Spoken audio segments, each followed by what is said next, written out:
राधे राधे। जय श्री कृष्ण। दुर्लभ योग में रखा जाएगा यह एकादशी व्रत। और यह एकादशी व्रत जो पुत्रदा एकादशी व्रत है, ये साल में 2 बार आती है। तो ये सब जानते हैं कि पुत्रदा एकादशी व्रत किस प्रकार किया जाता है, इसके क्या फल हैं और ये क्या कितना ही महत्वपूर्ण होता है एकादशी व्रत करना। व्रत में क्या खानी चाहिए और व्रत में हमें किन नियमों का पालन करना चाहिए। तो आप वीडियो में अंत तक बने रहें क्योंकि वीडियो बहुत ही महत्वपूर्ण होने वाली है।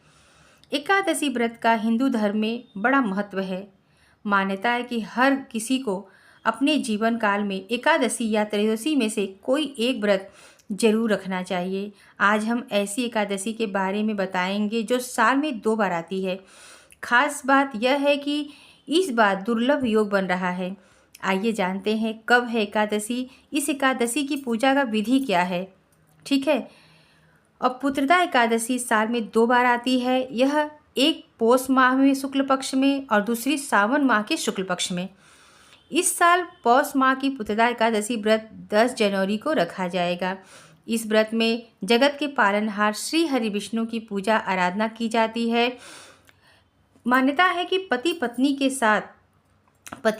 एक साथ पौष पुत्रदा एकादशी व्रत करने से वाजपेय यज्ञ के पुण्य के बराबर फल मिलता है। साथ ही संतान से जुड़ी मनोकामना पूरी होती है और संतान के कार्यों में बाधा कभी नहीं आती है, सारी बाधाएं दूर हो जाती हैं। और पुत्रदा एकादशी व्रत और भगवान विष्णु माँ लक्ष्मी की पूजा करने से दोनों की कृपा प्राप्त होती है। कभी भी भगवान विष्णु की अकेले पूजा नहीं करनी चाहिए, माता लक्ष्मी के साथ उनकी पूजा करनी चाहिए। साथ ही लंबे समय से रुके काम भी पूरे होते हैं। भगवान श्री कृष्ण ने युधिष्ठिर और अन्य पांडवों के बारे में बताया था कि स्कंद पुराण के वैष्णव खंड में एकादशी महात्म्य अध्याय में एकादशियों की कथाएं बताई गई हैं। इसमें भगवान श्री कृष्ण ने कहा था कि जो लोग एकादशी व्रत करते हैं उन्हें सुख शांति के साथ ही सफलता भी मिलती है, जाने अनजाने में हुए पापों से मुक्ति मिलती है। और एकादशी व्रत पुत्रदा एकादशी व्रत संतान के सुख की कामना से रखा जाता है।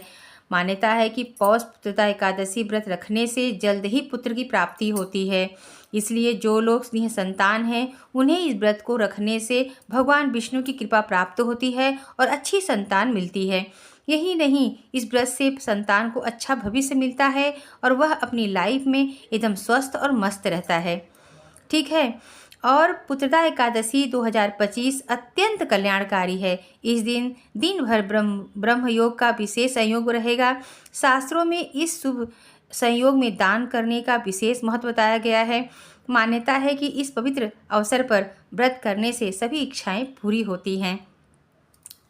और अगले दिन मतलब दशमी के अगले दिन, शुक्ल पक्ष की दशमी के अगले दिन पुत्रदा एकादशी व्रत मनाई जाती है। इस साल पौष पुत्रदा एकादशी 10 जनवरी को मनाई जाएगी। पंचांग के अनुसार पौष माह के शुक्ल पक्ष की एकादशी तिथि की शुरुआत 9 जनवरी को दोपहर 12:22 पे होगी। ठीक है। और वहीं 10 जनवरी को सुबह 10:19 पर एकादशी तिथि का समापन होगा। उदया तिथि में व्रत 10 जनवरी को माना जाएगा।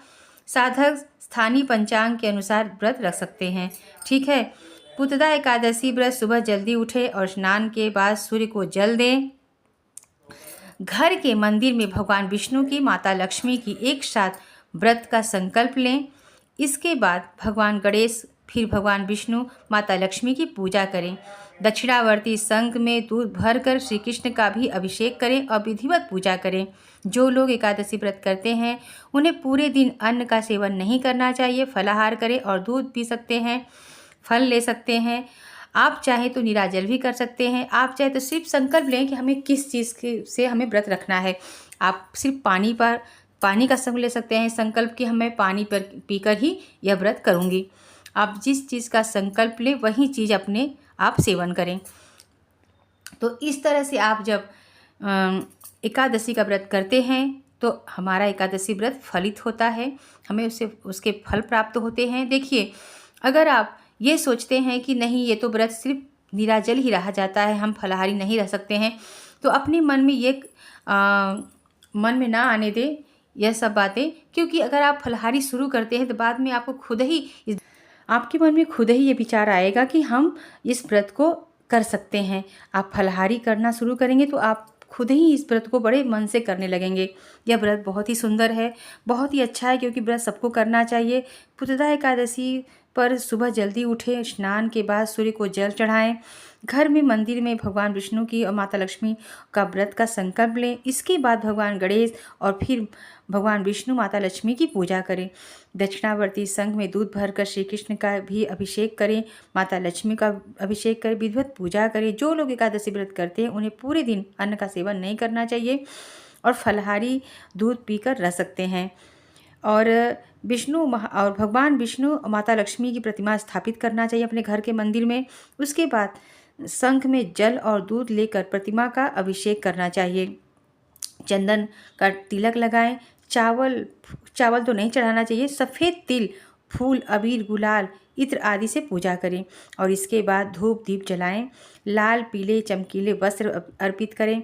मौसमी फलों के साथ सुपारी भी रखें। गाय के दूध से बनी मिठाई का भोग लगाएं और भगवान की आरती करें। और साथ ही गाय से दूध बने और साथ ही ओम नमो भगवते वासुदेवाय मंत्र का जप भी करें। यह मंत्र आप पूरे दिन करते रहें अपने मन में मानसिक रूप से, तो बहुत ही अच्छा रहेगा। और बैठकर आप कर सकते हैं और ऐसे भी आप चाहें तो पूरे दिन काम करते हुए इस मंत्र को जप सकते हैं मन के अंदर। और इस पूजा से भगवान से जानी अनजानी गलतियों के लिए भगवान से क्षमा याचना करें। पूजा के बाद प्रसाद बांटें और खुद भी लें। तो इस तरह से आप पूजा जब करेंगे तो आपका एकादशी व्रत भगवान विष्णु को माता लक्ष्मी को बहुत ही प्रसन्नता प्राप्त होती है। हमें हमारे घर में महालक्ष्मी और भगवान विष्णु